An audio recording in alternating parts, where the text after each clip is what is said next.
أقول لك حبيبي عقبال ترجع من الشغل جيب لنا وياك فواكه لحم سمك. لا تعرفنا أنا أجوع بسرعة. اقول لك انت تقضين عمرك بس اكل. شوف الصاير بجسمي، صايره دبه حميسه.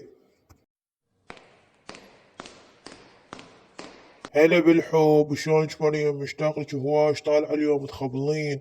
اقول لك مريم، قلت لابوك عن شغله الزواج، انا بدي اتزوجك، ما اقدر اعيش ساعه واحده من غيرك. ايه قلت لابويا بس شلون راح نتزوج بس ما يقبل.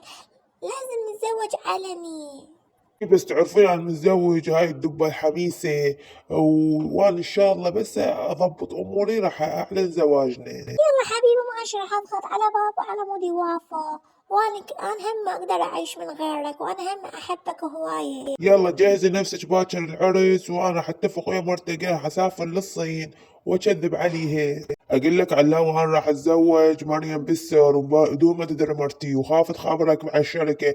قل لها عباس طلع للصين بشغل من الشركة. ماشي حبيبي، ضبط لي الشغلة وياها. ان شاء الله الف مبروك حبيبي، ما يخالف انا ضبط لك الشغلة، الله وياك سافر بالسلامة. طبعا راح نضحك على مرتك الدبة الحميسة. يلا حبيبي موفق ان شاء الله، مريم تستاهل، كلش حلوة بالعافية عليك. حبيبي الله يبارك بيك، وان شاء الله يوم عرسك ونوقف لك هيك وقفات. حبيبي مشكور منك علاوي الغالي، صديقي الغالي. حبيبي انت بعد ما وصيك انت تضبط لي. يا الله ايش قد طيب هذا الاكل. اموت على الاكل ما اقدر افارقه افارق كل شيء ولا الاكل. اقول ليش دبة حميسة، انا مسافر للصين، لا يظل بالك علي، راح اتاخر شهر هيجي. انتي خليك بس تاكلين ماشي، ايش تردين؟ محتاجة شي من الصين اجيب لك وياي؟ ايه حبيبي محتاجة بس سوشي جيب لي وياك سوشي. الله وياك بس لا تنسى السوشي. طيب يقولون مال الصين. تعال كل وياي والله كلش طيب الاكل. تعال ايش بيك معصعص.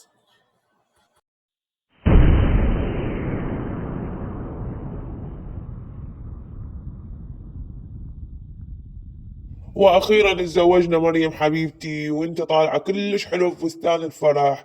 الله يخلينا لبعض. وخلصت من دبة الحميسه وقلت لها انا مسافر للصين، وهسه هي عسبالها مسافر وانا بعدني ببغداد.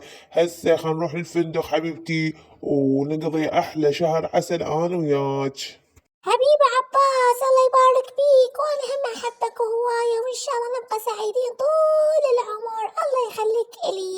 يلا خلينا نروح نرتاح بالفندق ونقضي احلى شهر عسل انا وياك. يلا حبيبي تعبانة كلش. عاجل عاجل، وصل لنا خبر للتو إن طائرة مسافرة إلى الصين وسقطت، وتوفوا كل المسافرين على الطيارة وإلى رحمة الله. يا الطيارة مع عباس كان مسافر اليوم وهسه وقعت. يما عباس حبيبي شلون راح اقضي العمر بدونك. يا راح يجيب لي اكل وشرب وفواكه. انت جيت كل شي تجيب لي ما اقدر افارقك. هاي شنو حبيبتي حتى بالعزة تفكرين بالأكل والشرب. صدق كذب. الله يرحم رجلك حبيبتي والبقاء لله يا روحي انتي. مريم مصيبة وقعت على راسنا. هسه خابرني صديقي يقول الطو بالاخبار هاي الطيارة المسافرة للصين على اساس احنا طايرين بيها، وقعت وتوفوا كل المسافرين. واكيد انا وياك هسه من الناس المتوفين. وهسه شلون لازم نطلع ولا نطوب بعد. شنو عباس المصيبة طاحت على راسك بس انت. انا شنو ذنبي اروح انحبس ورا من وراك. لا حبيبي هم زواج بالسر وهم تريدنا نحبس وياك. انا رايحة لاهلي. هاي وين رايحة مريم؟ قبل راح تخليني من مصيبة وحدي. اوقفوا مريم تانيني خل احكي وياك. لا ما راح اتعنيك ولا راح ابقى وياك بالفندق. انا رايحة عند بيت اهلي وشو وقت ما تخلص مشاكلك عود تعال وراي. ها شنو مريم؟ هاي اول مصيبة عفتيني ورحت وتخليتي علي، بس لازم توقفين وياي. انا الدبة حميستة صار لي عمر وياها، ابد ما اشتكت من عنده ولا خلتني وراحت لها لفد يوم، وكنت دايما قاسي وياها. والله حبيبي هذا اللي عندي واذا تريد ترجع للدبة حميسة الله وياك. اصلا انا قوة متحملتك. ماشي انا اخذتك على مود فلوسك. يلا انا رايحة وما اريد ازعاج بعد.